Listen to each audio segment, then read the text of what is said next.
an adult drinking occasion is an alcohol-based occasion. And mindful drinking is just being aware of how much am I consuming and why am I consuming it. And what tends to happen with mindful drinking is that once people become aware of that, alcohol consumption reduces. 23% of Australians in the last 12 months haven't consumed alcohol. Haven't? Now,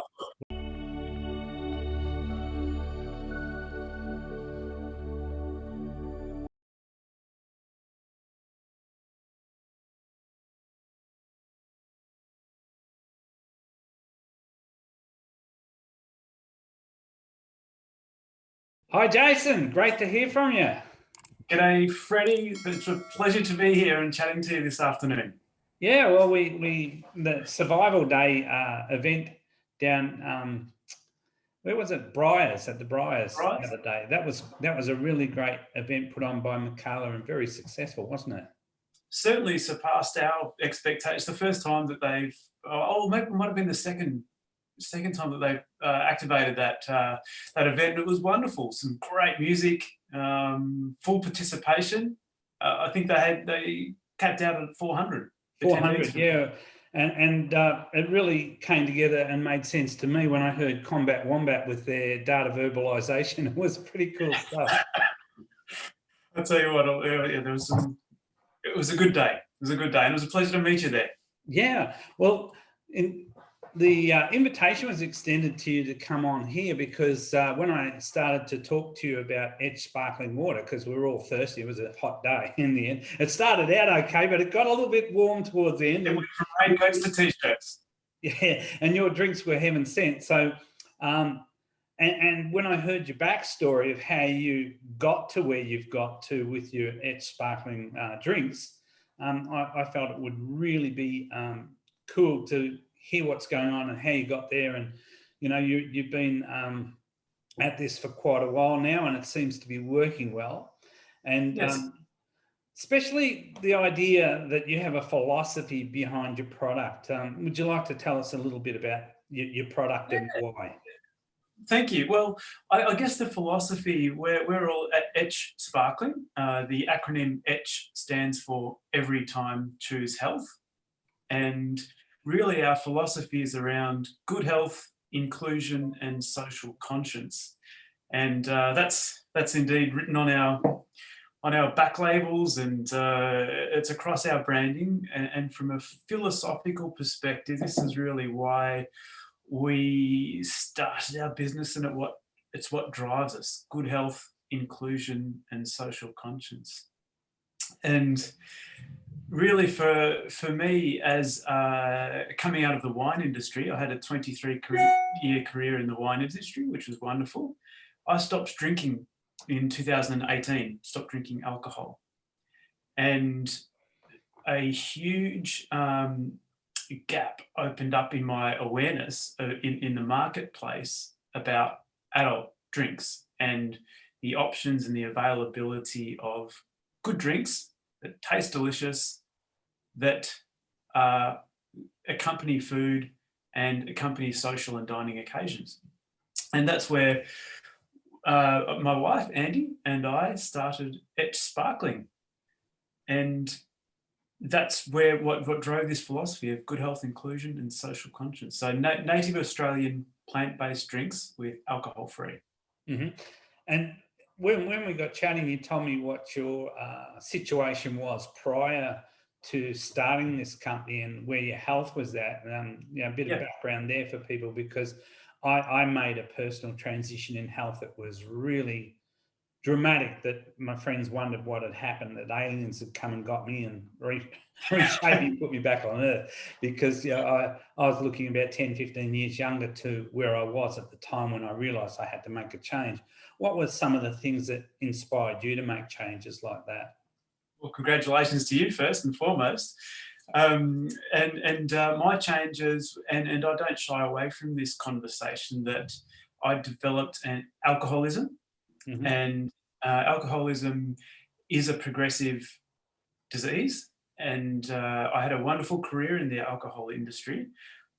But through my latter years, it went from being pleasurable and social to medicinal. And that's where, for me, I could see in my life that choices were about to start being taken out of my hands, dependency. And I'm one of the very grateful and people that I had the opportunity to correct that, make some significant lifestyle changes, but ultimately I finished up with a much better lifestyle now, and I'm super proud of what I've achieved with the help of my wife, my family, my parents. But that's been my journey from a period of 23 years where wine was a critical part of my life, my status, my being, through to having to make some pretty significant changes to a sober life, which ultimately now I'm super proud and grateful of, because it's a preferred option. Yeah, I guess in my case, I was suffering at the time I made my transition and turnaround 3 or 4 years ago, some slight anxiety and depression from the realization that a lot of things had left me behind, a lot of the joys that I wanted to experience and processes I wanted to be in part of. But when I made the transition, I got them all back and more. I was able to not only participate in the things I wanted to participate in, but in some ways I was shocked. I started swimming and I wasn't much of a swimmer ever. My father was.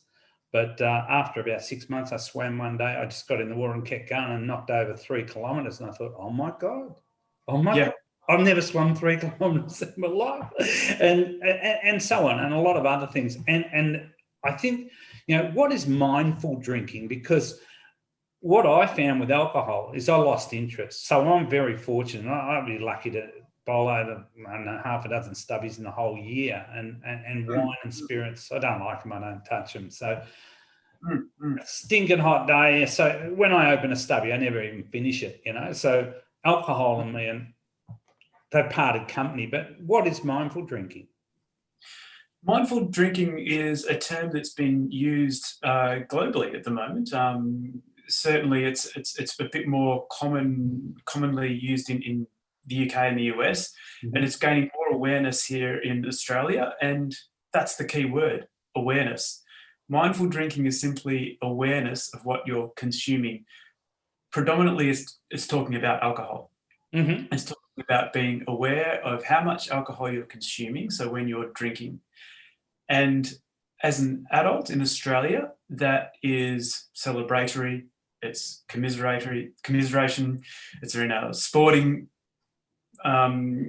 clubs, events, it's at barbecues, it's at restaurants, cafes, dining occasions. It tends to be in Australia, an adult drinking occasion is an alcohol-based occasion. And mindful drinking is just being aware of, well, what is that? How much am I consuming, and why am I consuming it? And what tends to happen with mindful drinking is that once people become aware of that, alcohol consumption reduces because people are concerned about their health. Some interesting statistics, Freddie, when we were looking at ETCH, that 23% of Australians in the last 12 months haven't consumed alcohol. Haven't? Now, Wow. Now, I thought that can't be right. This was from the Australian government's household drug and alcohol survey. But then when you dive into those statistics, generational use, cultural background, religious background, it quickly adds up to that nearly 1 in 4. There were some other surveys done by YouGov over the COVID period whereby 14% of Australians were drinking daily. 13% were saying that that is an increase and that they're concerned about it. So when you think about this whole mindfulness drinking in Australia, you go, righto, well, if there's 23% haven't consumed, there's 14% that are starting to drink daily. When you reflect upon, well, drinks menu in a bar or in an offering for adult purchasing, there's not 23% share of voice on a drinks menu or in a retail outlet of good alcohol-free options. So for us, with mindful drinking and for ETCH, that was where we just thought, wow, there is this huge gap. If we can give people choice, then maybe we can be part of this conversation of just redefining what is mindful drinking in Australia. Indeed, what is drinking for adults in Australia? And that's what we're really proud to be championing. Well, I guess a lot of people defend alcohol and say that wine's good for you and it's got resveratrol and all the rest of it in it. What I say to people, there's nutrition of some description in every substance that's not toxic and harmful. In everything, there's nutrition in wine, there's nutrition in beer, there's always nutrition there. But the alcohol itself has no place in the human body to cause a benefit. What it is, it's an altered state of consciousness, which can be achieved much more healthily in other ways.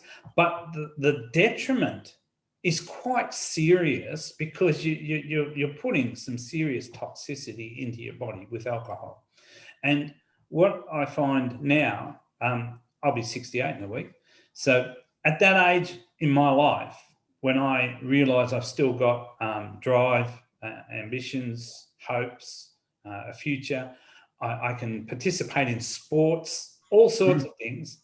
And I see people 10, 15, 20 years younger than me debilitated and limited and see what alcohol has done to their life. Now, you and I know that if someone could responsibly, socially drink one here, one there, that's fine for all of us. You know, you can enjoy it.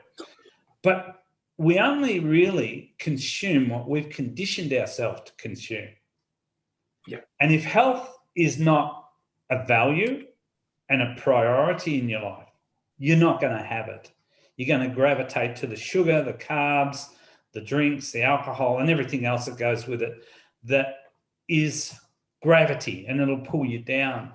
So what I really liked is these are the changes that are occurring in the adult drink space that you are championing and putting out there.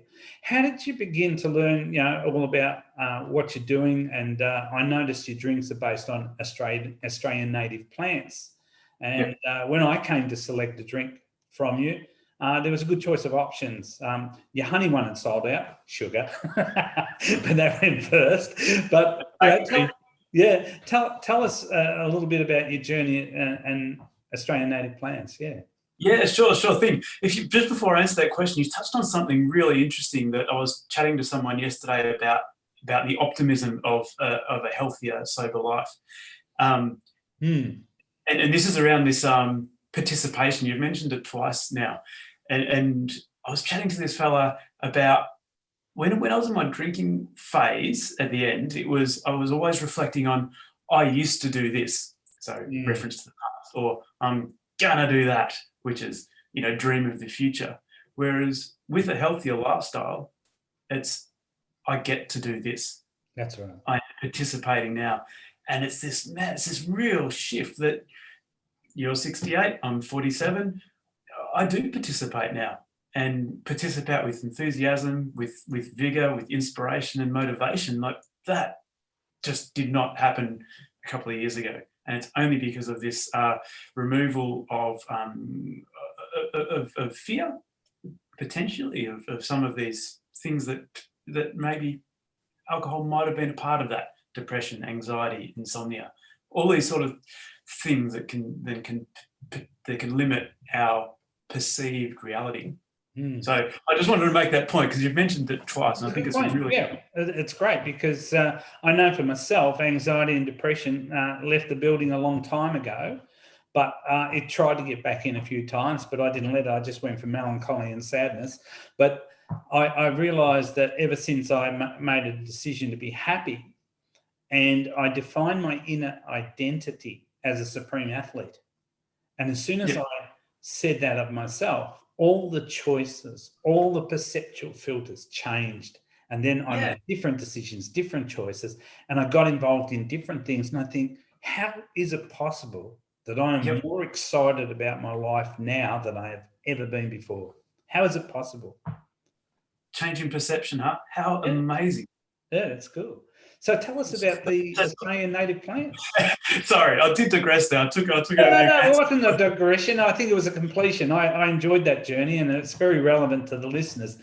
But I'm excited about your product and your drink because I went back and got a couple more after the first one, which means, hey, this is not a bad addiction. It's an addiction to zero sugar, which blew me out. You know, like the fingered lime, lemon, and myrtle, I think it is.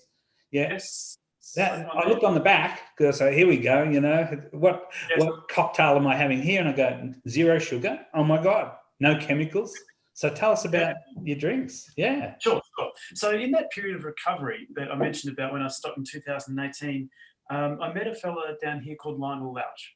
And there's a couple of real influences in my native plant understanding and learning journey. Lionel's one of them.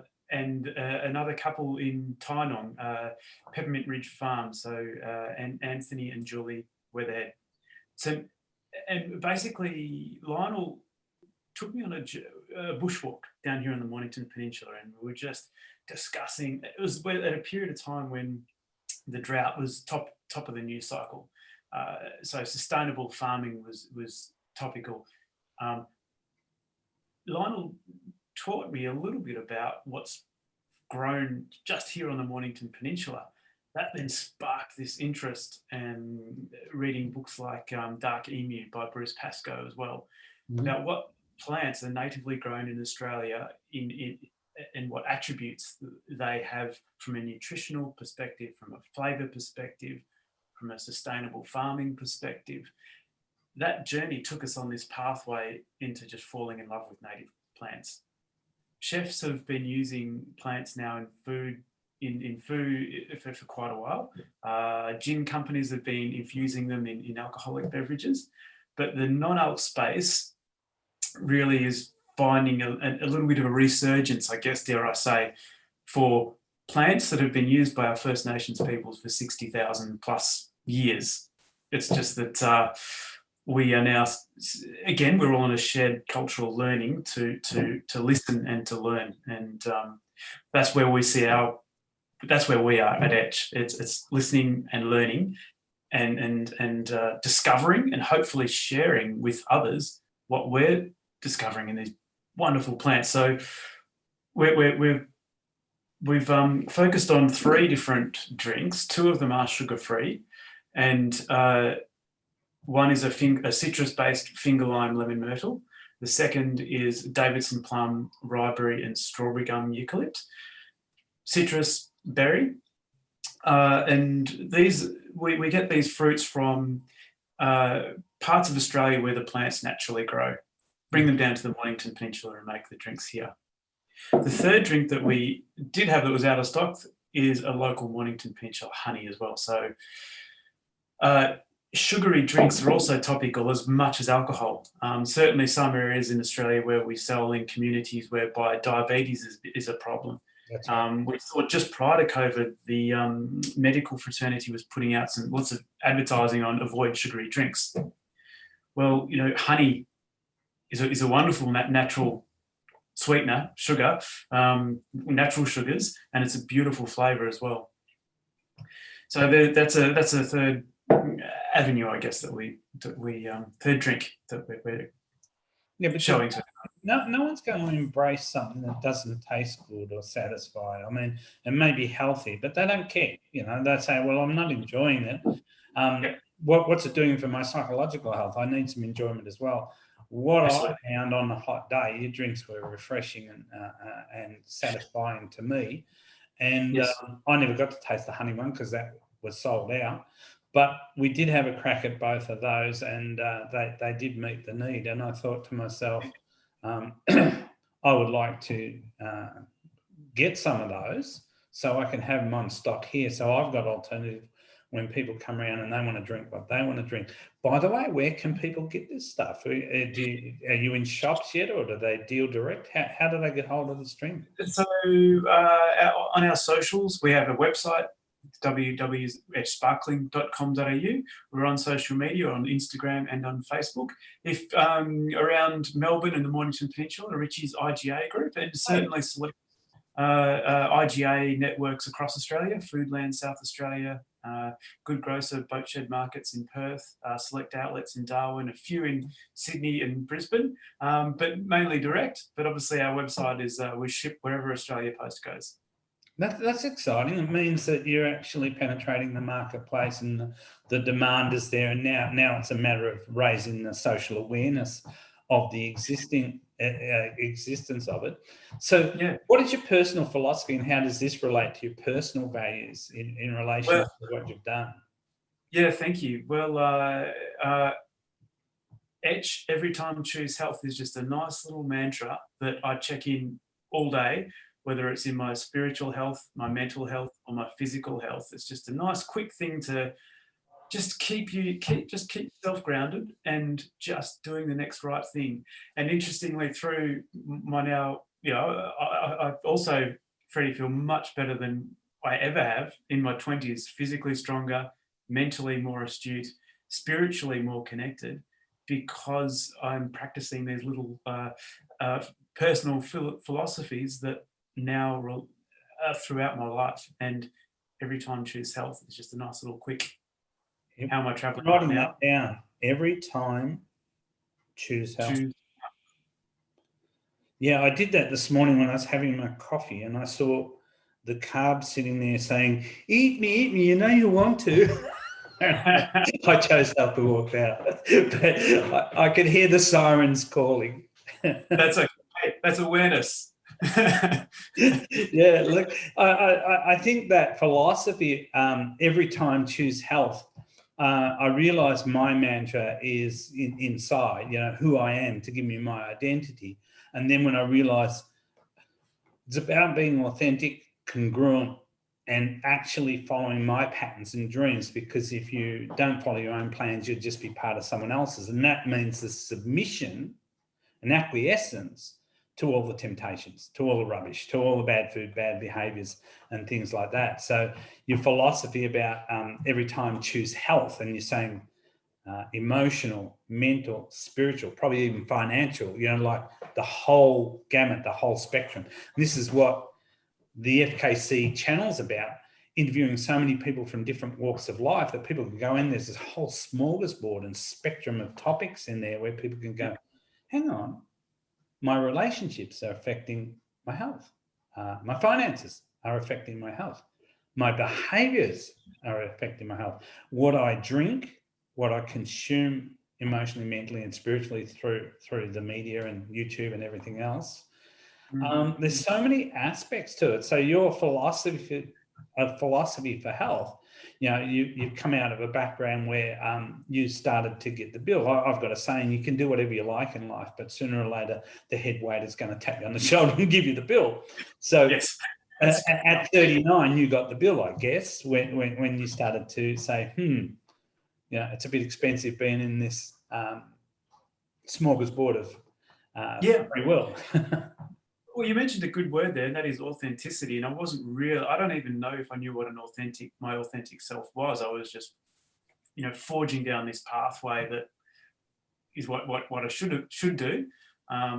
Funnily enough, at the time I had a house, I had a job, my wife, 2 kids. What a wonderful thing to have in your life. Mm-hmm. Right now, I still have my house, my wife, this is the wrong order, isn't it? My wife, my kids, my house, job. But I guess I had cat, dog, mortgage, the whole catastrophe. Yeah. But I'm getting back to that perception. I had a good life, but my perception and my values were wrong. I wasn't living authentically. Now I've changed my perception. I'm living authentically. And those things I'm fortunate those things are still in my life, but they're just, I guess, more enhanced. I'm more present, more engaged, because I'm living that authentic self. So what are some of the key myths you've identified and busted so far? Well, the key myths would be in this, is sober life boring? It's the opposite. I'm participating. I get to do lots of things that I've never done before, back in my 20s. Is it difficult to transition? Yeah, there's a period of time that the influence of alcohol and the industry is in advertising. It's everywhere. There's a period of transition, but the fear of, am I going to be truly isolated? It's less than what I thought it was. As long as you're participating in rituals, you can still integrate very well. In fact, I'd argue socialize better when you have a nice drink that you're not under the influence of alcohol. So I think that's a myth to bust. A myth to bust that to check in on your alcohol consumption and your behaviours, you're on your own. No. There are many amongst the community that are thinking exactly the same way. So I certainly feel there's this conscious movement of wellness, this conscious movement of, if you can drink, fine, that's no problems. But if you're wanting to have a night off or cut down a little bit or abstain for a while, there's plenty of people on the journey, and now there's more and more options in Australia too to be able to do that. So I guess the big one there, Freddie, is that the biggest Mr. Buffs is that you're not on your own. Yeah. There's plenty of support out there. When you were talking about the first myth about, being conscious to what was going on, I realised ever since alcohol and I parted company, there was never a situation I was putting myself into socially where I wasn't present. I was now present. And I think not being present is social disconnect anyway, or you've made a fool of yourself, or you've ruined opportunities. Even at a subtle level, your senses are impaired. You're not fully engaged with being present. So how can you experience the other person? How can you experience the movie that you've gone to see, or the dinner that you're having and sharing with somebody? And I feel a lot of people are numbing their senses because they don't want to get present because they're scared of being seen. Absolutely. Fear is the number one issue, isn't it, really? I want to be seen because I want to know who I am. And through the mirrors of perception of others, you get to find out very quickly who you are. They'll reflect it back to you. But I really am impressed with your whole philosophy, with what you've put together and why. And I felt our viewers should really get a good glimpse of ETCH Sparkling and be on the lookout for it so that they can make more mindful and healthier choices. And coming from the background I come from, I never say to people, don't drink Coca-Cola or don't drink beer. I just introduce a lot of other choices to them that they may choose the other choices in preference. So it's not about taking away choice. For me, it's about expanding choice. And when there's all, like you said, every time choose health. Well, you can choose non-health if you want to. The choice is still there. But if you don't have that negative or black background, you've got nothing to make the choice. So therefore, there's no growth in willpower. There's no locus of control or self-expression of authenticity. So I'm excited that someone like yourself has had this revelation, has put together this business.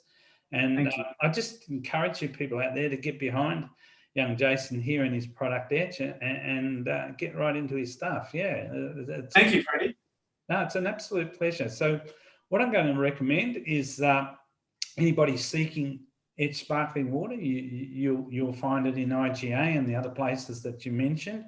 We'll put some information and links for the social media outlets in the footnotes of the video when it goes up. And I just really, really want to thank you for this precious time and your transparency and openness about your journey. It's really good. I know that I went through some of the similar attributes of illness and things that were connected with poor lifestyle. And for me, it wasn't alcohol mainly. It was just dragging my sorry butt through life because I wasn't disciplined.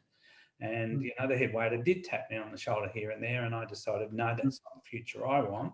So I made those turnarounds. But in your own life, I can just see from your energy where you are now. I can imagine where you were before. And it's a real credit to you. And it's credit to you and your wife. And I wish you guys all the best in your journey and you're thrust out into life, especially when you're showing up to these special events with like Survival Day, and you're helping the increase of awareness to people to raise consciousness and awareness in yourself and others, which is my values too. So there you have it, folks. Jason Quin from ETCH Sparkling. Get into it, and we'll put the notes under there. Thanks, Jason. Yes, cheers. Cheers.